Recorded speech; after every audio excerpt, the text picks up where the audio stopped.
Hey guys, welcome into another episode of Dynasty After Dark. I'm your host, Calvin Timms, and today I am so excited to bring you part one of the ultimate Dynasty Rebuild Guide.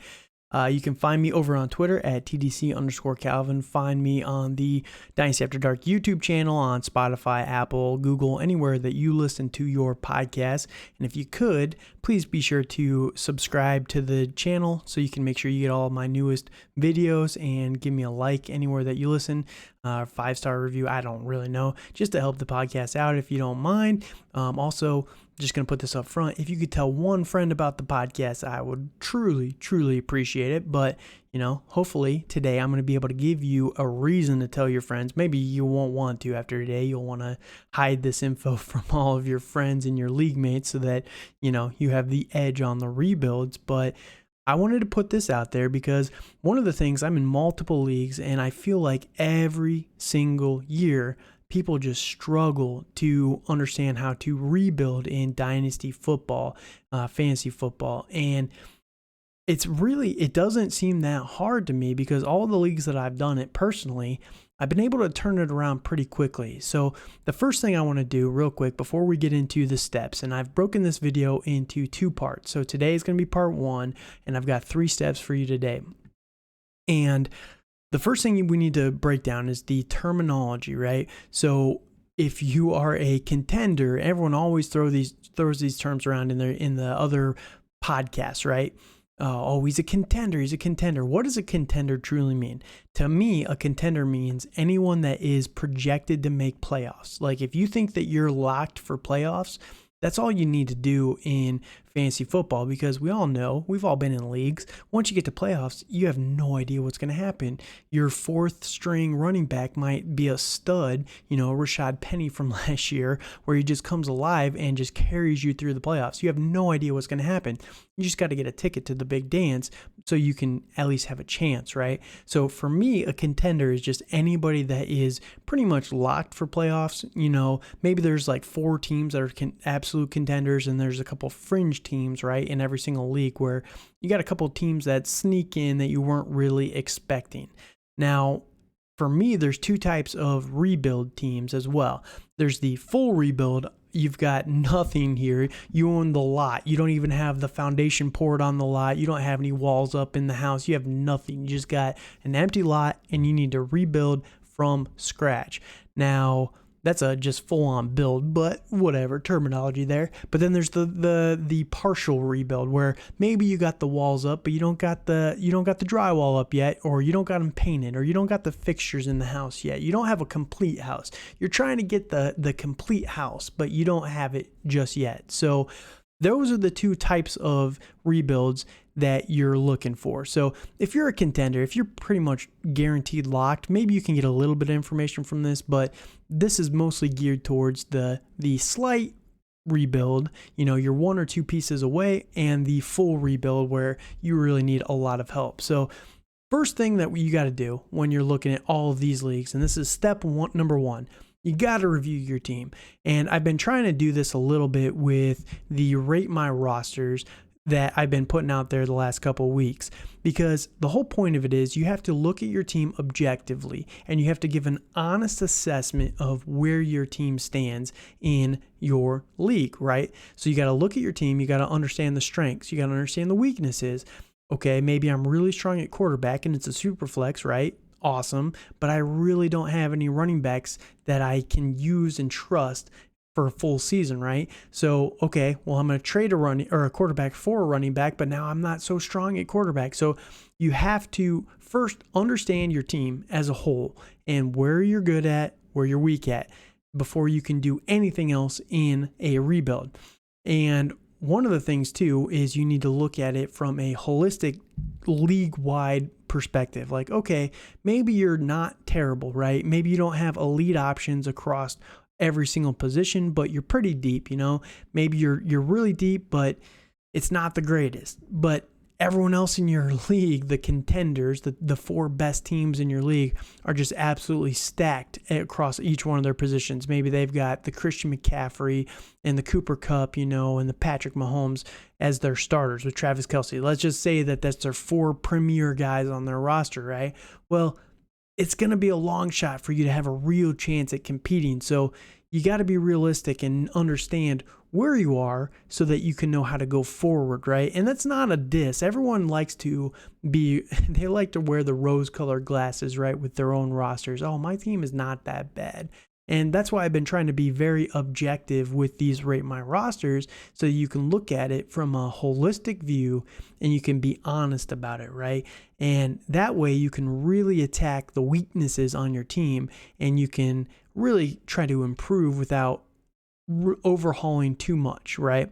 And that leads straight into step number 2, right? Because after you break down your team, you kind of know what you're working with, you can know what to do next. And that is going to be make a plan. So when you're looking at your team, right? Let's say you have that weakness at running back. You can't just give up a quarterback because then you're going to weaken your quarterback, right? So you have to make a plan on what is the best situation to do. So maybe, for example, if I look at my last Rate My Roster team that I put out there, right? You were very good at running back, right? With potential guys. You have Travis Etienne, you have J.K. Dobbins, you have Cam Akers. Well, that's great on paper. But what happens if those guys don't work out for fantasy football? What if they fall off a cliff or they just never turn into what people are expecting them to be, right?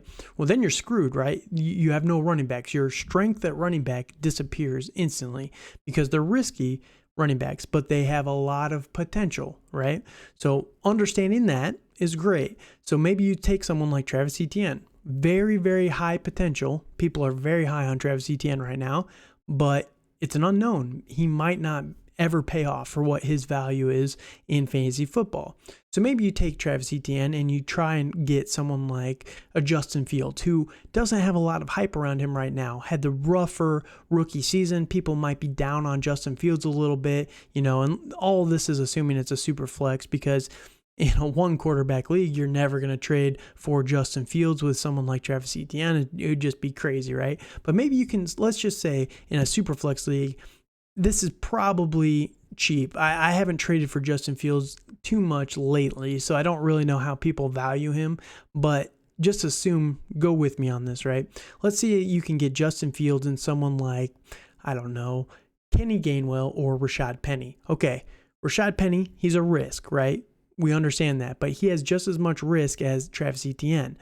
Justin Fields is a risk as well, but he's someone that helps you, with the quarterback position versus completely screwing you, right? If that's what you need, you're giving up a risky player in Travis Etienne for two lesser known players that have the same sort of upside as Etienne. And that's the kind of thing that you need to look at. You need to look at the trades and make a plan that helps you to mitigate the risk that's on your roster as it is now and make proactive moves to make your team better with high upside below risk, right? I think someone like Justin Fields has very high upside. If he hits, he has very low risk as well from a value standpoint. Let's say Justin Fields goes out there and doesn't have a great year too, right? You traded Travis Etienne for him, and Rashad Penny. Well, Justin Fields, even if he has a bad year this year, right, he is going to be just fine from a value perspective. The Bears have no weapons. Have you not heard? Have you not been paying attention? So there's going to be excuses already baked into someone like Justin Fields, right? Where at the end of this year, and they go and they spend a ton of money on weapons next year and an offensive line, if you're mentally out on Justin Fields after this year, you can still sell him for premium if you just time it right? So that's the whole point, right? You're taking on a risk of Justin Fields, who might not ever be a good quarterback. I don't believe that personally, but it is the facts, right? It's something that you have to look at and think about when you're going to get a player to help a position that you're weak at. You got to look at, okay, if this guy doesn't pay off like I hope that he is, he has a lot of potential, but he might not ever be that. But it's mitigated because Justin Fields' value is almost never going to be nothing, right? He was a first-round quarterback in the NFL. We saw it with Sam Darnold. The Carolina Panthers traded like 3 picks for Sam Darnold 4 years into his career when we knew he was a complete bust, right? So Justin Fields, after 2 years of maybe not the best performance, is still going to carry a lot of value in the actual NFL, and that means he's going to carry a lot of value for fantasy leagues as well, just because there's always going to be potential hype around Justin Fields, right? So you're taking someone who has risk, Travis Etienne, you're turning that risk into 2 players, both risky, but again, they carry a little bit less risk because they'll carry that value through after this season. So that's just an example of making a plan to improve one situation on your team. Let's say you have a weaker quarterback position and you have a strength at running back. Like I said from my last Rate My Roster video, if you want to go see the full team there, you can kind of see this trade that I've been working out on paper here, just from a high level perspective, right? By mitigating the fact that we really love Travis Etienne, but we have no idea what he's actually going to be. So you're kind of just eliminating the risk on your roster and making it better, hopefully, as well. So that's the one thing. And the only way you can do that is by making a solid plan. You got to know how to approach each one of the position groups and the weaknesses and the strengths on your team. After you analyze your team, you got to make a plan on what to do next. What's your next steps? Okay, maybe it's a full rebuild. You're starting from nothing. Okay, I have a lot of draft picks. What am I going to do with those? Let's say you have 3, 4, 5 first-round picks in the upcoming draft, 2023 draft class. Maybe you don't use all 5 of those just on rookies, and you try instead to go and get 1 or 2 players that are maybe not the top tier of player, but you get 2 players that are going to carry value through multiple seasons, right? Let's say you can trade a 2021 high first that's completely unknown at this point in time, right? We haven't even started 2022. Those teams that are in rebuild, they might be able to turn it around. You never know with fantasy football. Let's say the top players all get injured, it could entirely happen. I doubt it, but that on paper 11th, 12th, 9th ranked team, they could finish top 5. And then you got a bottom pick in 2023 and you're trading it for someone like Jameson Williams or George Pickens and a player, right? So that's something you have to think about, and you can only do that after you look at your team and then make a plan on how to go forward. How do I use the strengths on my team to improve my weaknesses, and how do I try to again, mitigate that risk? Because one thing with the future draft picks too, while we're going through this whole rebuild strategy here, I see so many people just, I'm in rebuild, so I'm just going to get every single future draft pick. A lot of the times, guys, first round picks have about a 50% bust rate in fantasy football. In fantasy football, real life football, I think it's like 55 or 60% bust rate. So fantasy football, 1 out of every 2 players busts in the first round. Okay, it's great you have 5. Maybe you'll end up only busting on 3 of those guys instead of all 5, but it's entirely possible because it's a completely random draw, right? You're going to bust on possibly all 5 of them. You have no idea. So you're investing all of these picks into unknowns and lottery tickets where you could instead trade those for, and George Pickens, I get it. He's a rookie. He's an unknown. You don't really know anything about him. But let's say you go and trade that first round pick for Calvin Ridley, who's out on suspension right now for this season. We know what he is when he plays. He's a very good talent. And then you get something else on top of that. Maybe you get a second round pick on top of it. So you're trading out of the first, but you're getting a good player that you're not going to use this year anyway. You're not going to use the draft pick this year anyway. So it doesn't really hurt you there. And then we know what he is. We know what a good player he can be. So understanding that as well. And I'm going to cover this a little bit more in depth in part 2 with some more tips and tricks for these rebuilds, but you can only do this by making a plan on how to approach the future. So one thing too, and that leads right into step number 3 here on how do you go about making a plan. And the first thing you need to do about making a plan is know the future. Without knowing the future, you can't really know how to start here. And what do I mean by know the future? I thought it was pretty catchy, so I wanted to give myself a little credit there. But right now, if you're a full rebuild team from scratch, okay, everyone is focused on the 2023 draft class. But What about the 2024 draft class? What are the strengths and weaknesses in that class? Maybe you're in full rebuild, right? You got no real cornerstones, no foundation to your team. So you need everything. You got 2 first-round picks next year, but maybe you can get a 2024 first and a second that year. Is that worth it? Do you know who's available in that year? Let's just look at the 2024 draft prospects and who we're dealing with there. Already, I'm looking at the prospects. There's about 3 or 4 quarterbacks that are very good, in my opinion, that are going to be coming in that draft class. You got someone like Caleb Williams, Quinnen Ewers out of Texas, very high rated prospect there. Jackson Dart out of Mississippi. There's a couple other guys here that could move, and this is now 2 years away. We always get the Zach Wilsons or the Josh Allens that come out of nowhere their final year, right, and really jump up the rankings. The Joe Burrows, right? There's going to be those guys, and there's already 3 or 4 very good prospects already in 2024. Okay, so that's great. That's a strong running back class, strong quarterback class in 2024. Then you look at the running backs, and again, there's about 4 or 5 guys here that are very, very good in that draft class. Maybe not as good as the 2023 running backs, but pretty dang close. They're very, very talented. Wide receiver, okay, it's not a great wide receiver draft class. There's only about 4 or 5 guys here total that are really going to be putting a stamp on fantasy football, in my opinion, at this point in time. That could always change, but it's going to be a down wide receiver class. So if you're looking at it, right, and this is the whole thing with making a plan. Let's say that your weakness is wide receiver. Well, you're not going to wait for 2024 for a wide receiver. You're not going to probably wait for 2023 for a wide receiver, because the whole benefits of next year's draft class is it's a very strong quarterback class and a very strong running back class, right?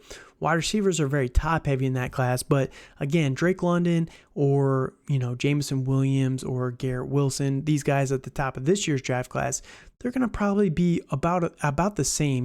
Maybe there's a Jamar Chase in that year's draft class, but again, for wide receiver, the value in fantasy football is not nearly as big of a gap between Jamar Chase from a production standpoint, Jamar Chase and Brandon Cooks. Like, it's just not that big of a difference, right? It's very good because you're going to have Jamar Chase for many, many more years. But again, we got to be realistic here. So if you need a wide receiver really, really badly, just go get someone like Drake London or Jameson Williams, who you're going to be able to see what they can do this year. And then you'll be able to get production earlier, again, because they'll be rookies next year. You're not going to do anything with that draft pick this year, the 2023 first. And if you need a wide receiver really badly, let's say you're you need a faucet for your bathroom in your rebuild, right? Because you have most of it, but you just need to finish it just a little bit here. Well, you're not going to be able to do anything with that 2023 first, but you can do something possibly with Drake London or Jameson Williams later on this season. So understanding that, but okay, let's say you have the empty lot and you need a foundation here. You need quarterbacks. You need running backs. Well, I'd be trying to get 2024, 2023 draft picks because it's a very strong running back and quarterback class in both of them. Both of them have an elite tight end option with Brock Bowers out of Georgia in 2024. And then you've got the Michael Mayer and Brock Bowers' teammate, Arik Gilbert, both out of Georgia. And it's just a very good draft class for tight ends in both of those. So again, you have to understand the strengths of the future of these players, right? Of the draft classes that you're trading for the picks, right? So it doesn't really do much for you if you're just trading for an unknown year. How did it work out for everyone that was in rebuild in 2021, right? And they traded for all the 2022 draft picks before we kind of knew what it was about the 2022 class. Everyone was kind of down on it before, but after the draft, it just cratered. The value of 2022 first round picks just took a nosedive, like from in season of 2021 to after the draft of 2022. That 3-4 month period right there, the picks cratered in value. And if you're in rebuild and you weren't looking ahead at that, you just kind of got smoked by that. So it's just something that we really need to look at going forward. And conversely, this is just the draft pick side of things, right? You got to look at the players too. You got to look at, okay, Allen Robinson was a free agent last year, and I know everyone is down on Allen Robinson, except for me, it appears. I'm one of the few people that still really believe in Allen Robinson's talent and his ability. Well, Allen Robinson was a free agent this upcoming year, this free agency, and he went to the Los Angeles Rams. Next year, who's another free agent? We've got, let me think. Shouldn't do this off the top of my head, but we've got more guys coming up next year that are going to be free agents. Kyler Murray, let's say there's one right there. Kyler Murray will be a free agent next year unless they franchise tag him or sign him to a big contract, long-term extension. So are you going to, let's say just hypothetically, that Kyler Murray was not going to get franchise tag. Let's say that he had a no extension clause in his contract or whatever, right? Are you going to invest in Kyler Murray because he is someone who is going to be a free agent? The situation after this year would be unknown, right? Is he going to be with Arizona or not? Maybe he goes to another team. Maybe he goes to Seattle or, one of these other Detroit, let's say he goes there. Are you going to potentially risk that or not? You need to understand that with some of these player trades that you're going to be making. Let's say you traded a 2023 first round pick for Calvin Ridley. Here's another example. Calvin Ridley will be a free agent next year, or he'll be traded because he does not want to play for the Atlanta Falcons. He's already said it multiple times. So if Calvin Ridley's on a new team, is he going to go up or down in value? Who knows? You have no idea. So you got to think about that when you're investing in some of these guys. And, maybe you're going to get someone like Saquon Barkley. Oh, man, Saquon's going to be great for this year, but I don't really need him for 2022. I really need him in 2023. Oh, well, he's a free agent next year.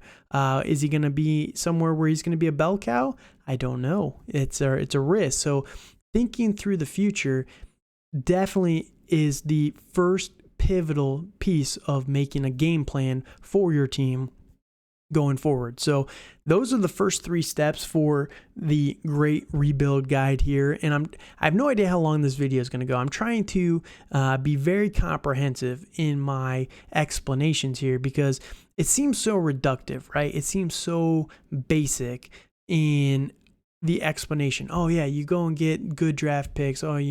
But the problem is a lot of people, first off, with step number 1, right? I'm going to jump back to this one. Step number 1, a lot of people are not objective in reviewing their team.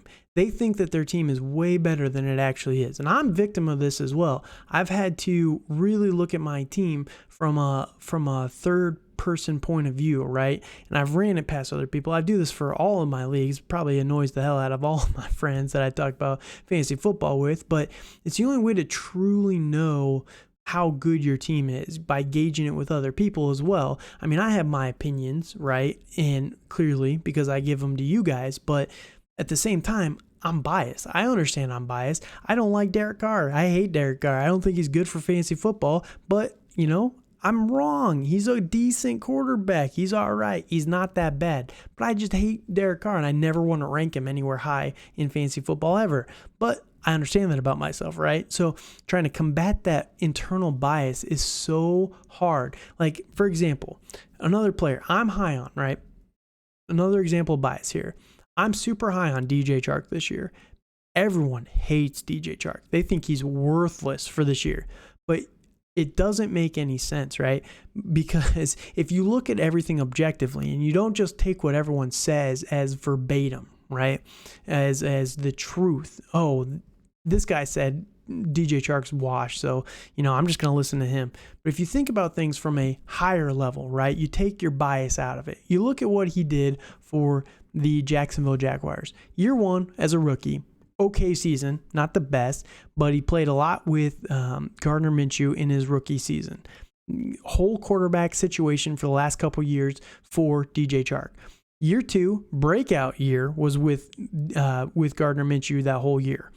Year 3, the Jacksonville Jaguars had a cluster at quarterback. It was the Nick Foles and Gardner Minshew just back and forth situation. They just never got anything rolling from the quarterback position, and DJ Chark struggled that year. Is it his fault or is it the team's fault? Is it the quarterback's fault? Who knows? But maybe it's a little bit of both. Maybe he wasn't able to be the alpha that he needed to be to give someone like Gardner or Nick an opening to hit him down the field. But at the same time, those guys really aren't the best quarterbacks. We've seen that. I'm not saying Gardner Minshew is bad per se for football, but for fantasy, he's just not the greatest, right? So then the next year, Urban Meyer, Trevor Lawrence, they both come in, and what happens to DJ Chark? Tears his ACL in training camp. So we don't even get to see what he can do. Or no, sorry, he tore it in week 1 of the football season. So we don't even get to see what he did, right, or was going to do. Now, everyone thinks that DJ Chark is valueless. He's worthless. I'd be buying him every league that I don't have him in if I didn't own him basically everywhere, right? Because DJ Chark is just such a low gamble. You're giving nothing for someone who we've seen break out in year 2. He's had a terrible situation around him since that year. And yes, maybe this is projection, maybe this is bias. And this is, again, just an example of my internal struggle with some of these players, right? Of my internal biases. I think that it's all the Jacksonville Jaguars that drug DJ Chark down. But I acknowledge that I could be wrong there. And it could be DJ Chark is just that bad. But I just don't tend to believe that when the whole situation goes to hell like it has in Jacksonville the last couple of years, right? So that's just kind of the thing you need to do with analyzing your team. You have to be truthful about it, and you have to understand where the risks are. Like the last Rate My Roster squad, right? It is so good on paper to have Travis Etienne, J.K. Dobbins, Cam Akers, and Rashad Penny as your starting running backs in a Dynasty football league. If those top 3 guys, Etienne, Dobbins, and Akers, all hit, if they all make it, man, you are going to be loaded for the next 3 to 5 years at running back. You won't even have to worry about the position. So it doesn't even really matter about, the 2023 rookie running backs. Okay, now you can go get a quarterback with that first round pick next year. But at the same time, you have to be able to acknowledge all 3 of those guys are a massive risk. They might never be fantasy relevant again. They're all coming off of injury, and they could completely burn you. And without being objective about that, it's just such a waste of time because you're never going to be able to get your rebuild going without honestly looking at the strengths and the weaknesses of your team and then making a good plan going forward. So again, you got to make a plan. You got to follow up on your review of your team with a solid plan, and you got to stick to it. You don't have to be super rigid. And one thing, too, about making these plans, you can't say, okay, I'm going to go get Patrick Mahomes in every single league that I'm in rebuild in. You can't do that because a lot of the times you don't know exactly what players are going to be basically untradeable, right? Okay, maybe your plan is I'm going to get Patrick Mahomes, and in the league that you need a quarterback the most, the guy just doesn't want to get rid of Patrick Mahomes. He just loves Patrick Mahomes. Maybe he's a super big Kansas City Chiefs fan and just Mahomes is his favorite player in the NFL, and it would just take an ungodly amount of trade assets to get Patrick Mahomes. Well, it's just not feasible, right? So you gotta be able to make a vague but concrete plan and stick to it. So I know that's hard to understand, maybe. Hopefully it's not, but essentially you just got to be able to roll with the punches a little bit. You got to stay water, you got to stay fluid, go through the motions and say, okay, I'm really strong at running back and I need to improve my quarterback situation. So I'm going to trade a running back for someone like Justin Fields. Again, going back to that ETN Fields potential trade that I laid out earlier. But I'm going to mitigate the risk as well, right? So if I can't get Fields, who's the next guy I'm going to go target? Okay, maybe it's someone like, I don't know, Tua Tagovailoa. Tua has a lot of potential as well, but a lot more risk than someone like Justin Fields. If Tua has a bad year, his value is going to absolutely plummet, right? So maybe you get someone like Tua, but you get a better player than A.J. Dillon with Justin Fields, right? Maybe you get someone like, I don't know, names off the top of my head are terrible. Maybe you get someone like George Pickens with Tua Tagovailoa for Travis Etienne. That's a good investment in fantasy football. You got to be able to mitigate risk while upgrading at those, and you can't do that without a good plan, a good solid plan. And the biggest thing with the plan is You got to understand what your weaknesses are and try to attack those while mitigating the risk, right? You take something risky and it's calculated risk. One of my buddies in my home league, he always gives me so much crap because he's like, you are one of the riskiest players of all time. I always go and get guys that are on injury, that are injured, or they're coming off of injury, or I go and get, certain players that people are really down on. And he's like, you do this all the time and it always pays off for me. It always pays off. And this is not me just trying to brag or anything like that. But the reason is because I'm giving up nothing for a huge payout, right? Big risk, low reward. High risk, high reward, no risk, right? What is it? Don't risk it, no biscuit. That's the saying, right? But yeah, the risk the reward can massively outweigh the risk. Maybe I'm giving up a future first for someone like Saquon Barkley, but if Saquon Barkley returns to any sort of form, he's only 25 years old. You could have a couple years of elite Saquon Barkley, which a first-round pick is worth more than that. And even if he doesn't, a first-round pick for a busted running back is not the craziest thing in the world. So it's just an example of a trade that is very low risk. It's a first round pick next year. Oh, it's an amazing draft class. Oh, so good. But the reward is just so much better. And you have to be objective about that as well. You have to understand the strengths and the weaknesses, which again leaves us to number 3 in our steps, which is knowing the future. It's great to understand that, okay, maybe a future first for Saquon Barkley is a pretty big risk because of that draft class. It's a very good draft class. But that first round pick, if Saquon returns to form, and I understand Saquon would be a free agent next year, but if he goes somewhere, and let's say he isn't a workhorse anymore, let's say he's not a bell cow, let's say he goes to Miami, for example, I doubt that Miami or San Francisco, he's never going to be the sole guy in either one of those systems, but he's going to be good enough for fantasy on a couple games per year, maybe it's frustrating, but that first round pick is going to be a late first round pick if Saquon Barkley returns to form. If he can get me to a contender where I'm guaranteed playoffs and then I have a shot at winning the title, which is the whole point of all this dynasty, right? You want to win as many titles as possible in a dynasty league. The only way you got to do that is by taking a little bit of risk, but the reward's got to be worth it. So that's the last piece of advice, is knowing the future so that you can help build your plan. And all these steps kind of layer on top of each other, right? And they all are so basic, but you got to start with the first one, being truthful about your team and being truthful about your plan. You got to make a solid plan that it's got to have a little bit of flexibility, but you got to stick to it as much as possible. And then knowing the future, knowing which draft classes are coming up, the strengths and the weaknesses of the draft classes that are coming up. Okay, 2023, again, good quarterback year, good running back year, not the best wide receiver year, top heavy at wide receiver, and then not a great tight end class as well. So if you know that, you can know what to tackle. So that's the advice that I have for you guys. Please be sure to follow me over on Twitter at TDC_Calvin.